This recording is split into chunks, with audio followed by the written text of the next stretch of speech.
Behind the biting wit and elaborate costumes lies a darker truth about how Blackadder was made and nearly lost. These are the hidden battles, risks and brilliance that turned it into Britain's most dangerously clever comedy. Fact 1. Flash by name, Flash by nature. Hooray! The original Blackadder series looked nothing like the version fans now adore. It was filmed on location with a huge budget and sweeping sets, but behind the scenes things were falling apart. The scripts were overcomplicated, the tone was inconsistent, and the jokes fell flat. Big blue wobbly thing that mermaids live in. Rowan Atkinson's Prince Edmund lacked confidence and charm. BBC executives were unimpressed and quietly discussed cancelling the entire thing.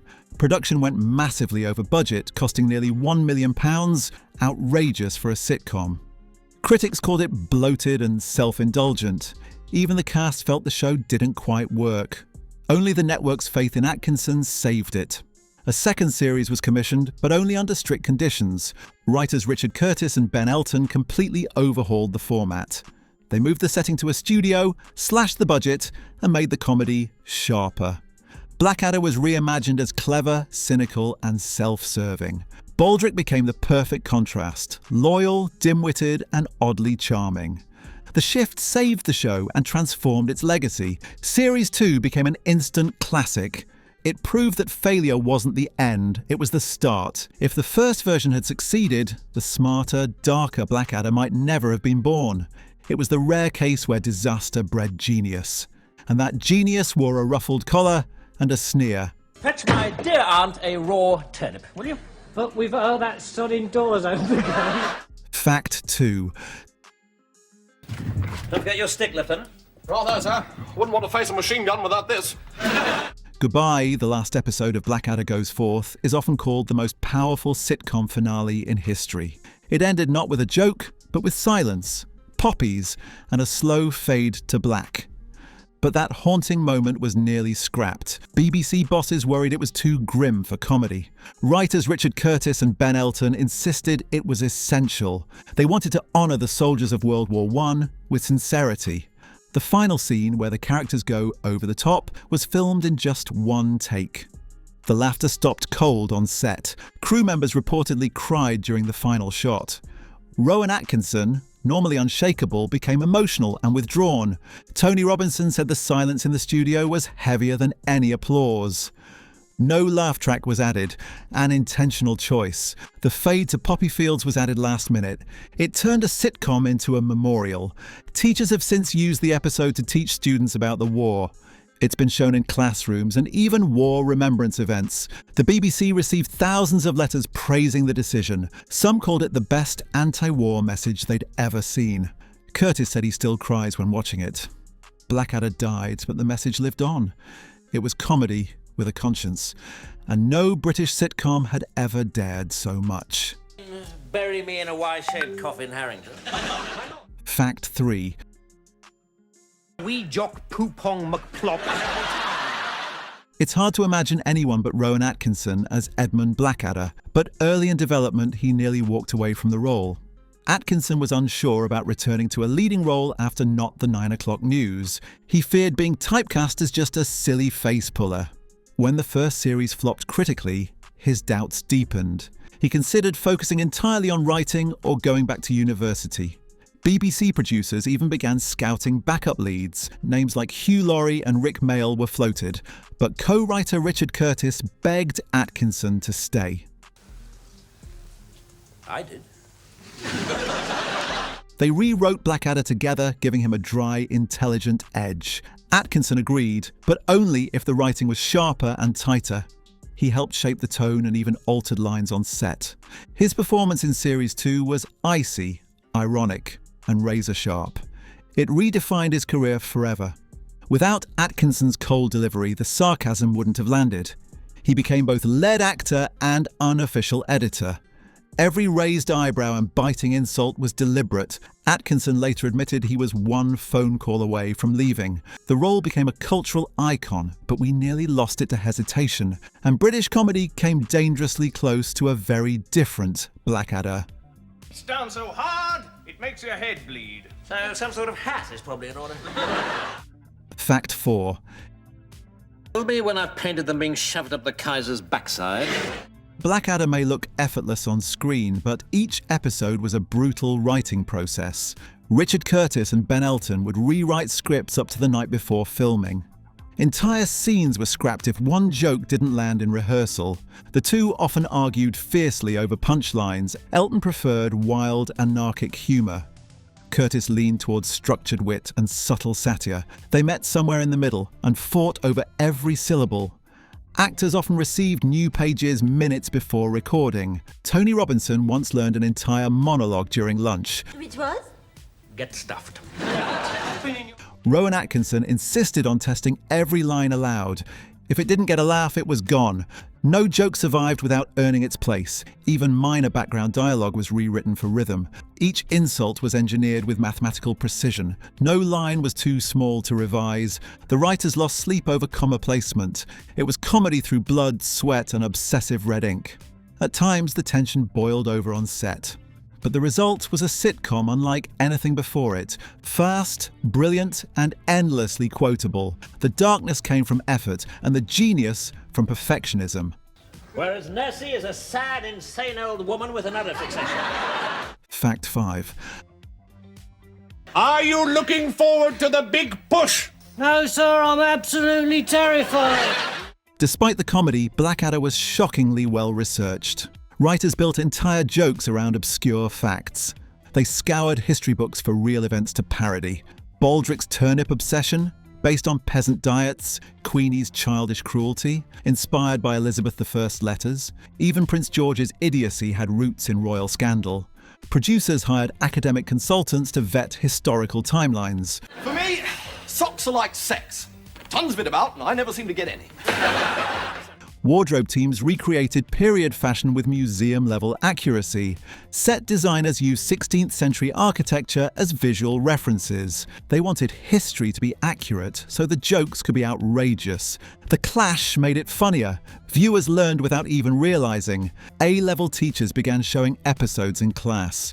University lectures referenced Blackadder's satirical takes on monarchy and war. The show sparked real interest in British history. It proved that intelligence and humour could coexist.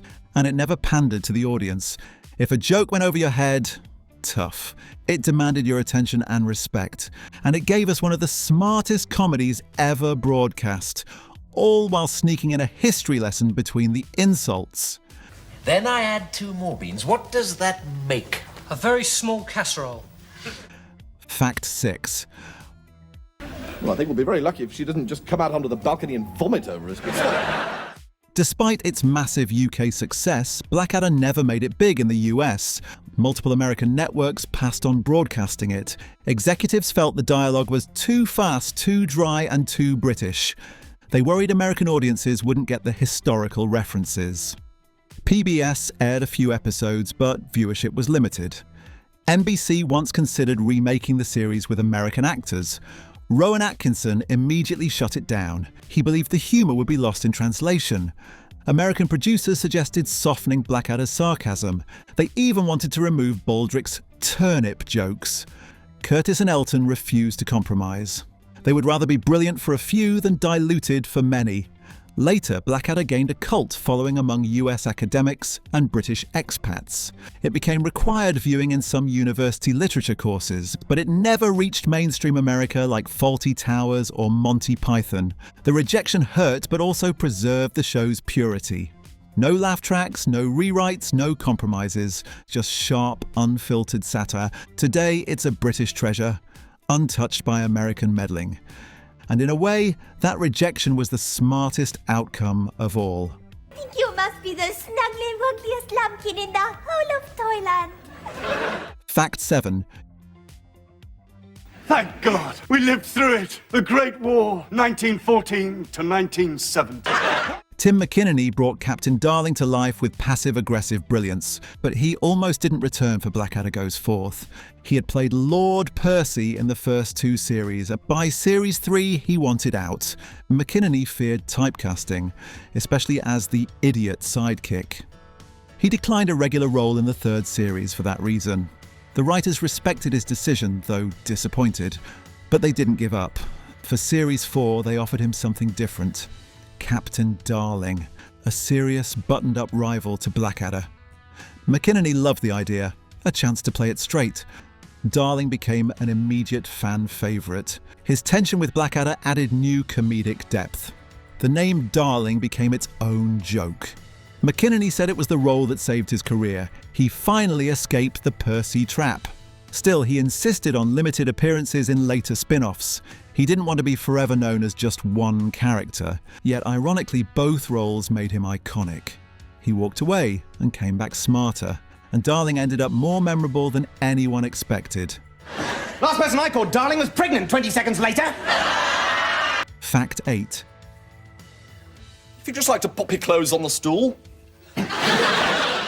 Hugh Laurie was a late addition, but quickly became essential. His Prince George and Lieutenant George were hilariously dim, but behind the scenes his improvising drove directors mad. Laurie loved to ad-lib lines during rehearsals. Sometimes it worked brilliantly, other times it derailed entire scenes. Rowan Atkinson, a perfectionist, found it distracting. He once refused to shoot until Laurie stuck to the script. Ben Elton joked that Hugh had a brain too fast for his own good. Laurie occasionally made the crew laugh so hard takes had to be redone. His faces, gestures and offhand remarks became show stealers. Directors eventually allowed limited improv, with tight boundaries. Laurie thrived under pressure, walking the line between chaos and control. His comic timing was described as dangerously sharp.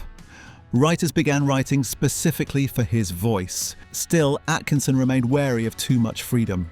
He believed jokes should be crafted, not spontaneous. The tension created a unique energy on screen, and you could feel it in every back and forth. Laurie's chaos met Atkinson's control, and magic happened. Together, they created some of British TV's most electric moments, and the wildness behind the scenes made the sharpness on screen possible. Well, I think we'll be very lucky if she doesn't just come out onto the balcony and vomit over us. Fact 9. But then left-breasty dumpling or right-breasty dumpling? Despite mocking British monarchy across centuries, Blackadder had a surprising royal fan. Queen Elizabeth II reportedly watched the show regularly. A palace source claimed she particularly liked Blackadder III. She enjoyed the satire and historical absurdity. Prince Charles was also rumoured to be a fan. He even quoted the show during a private dinner. Rowan Atkinson once met Prince Philip at an event. Philip told him, "You're terribly unkind to royalty, but terribly good at it." The Queen allegedly laughed hardest at Baldrick's lines. Buckingham Palace never officially confirmed this. But BBC insiders whispered about Royal Wednesdays and when ratings spiked near Windsor. Tony Robinson later said, "I've done many things, but making the Queen laugh tops it all." The cast felt both shocked and honoured. Curtis and Elton joked that they might get knighted or arrested. Of course, the show never held back. It mocked kings, queens and empire building alike, yet somehow the satire struck the perfect tone. It was irreverent but never cruel. And maybe that's why it earned the royal seal of approval. Even the Crown couldn't resist a clever insult. And in the end, the monarchy got the last laugh, in front of the telly. Presume you intend to honour this? I do. Fact 10. Little kid, my mother always used to come... Get a move on, he's a prostitute, not an agony aunt. The last line spoken by Blackadder. Who'd have noticed another madman around here? Wasn't in the original script. It was added the night before filming. Writers felt the episode needed one final punch of irony.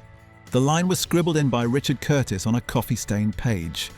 Atkinson didn't like it at first. He felt it was too glib for the moment, but after reading it aloud, he changed his mind. The cast rehearsed it only once. That one line captured everything about the show. Sarcasm, madness, and truth. It summed up years of comedy in a single moment. The studio fell silent after the take. No applause, just stunned awe. Even the crew didn't breathe. Atkinson asked to keep the page. He still has it. It's framed in his study. Ben Elton later said it was the smartest joke we ever wrote. Not because it was funny, but because it was honest. It exposed the absurdity of war, of history, and of power, and it proved that Blackadder never flinched. Even its final words were razor sharp and perfectly unapologetically dark.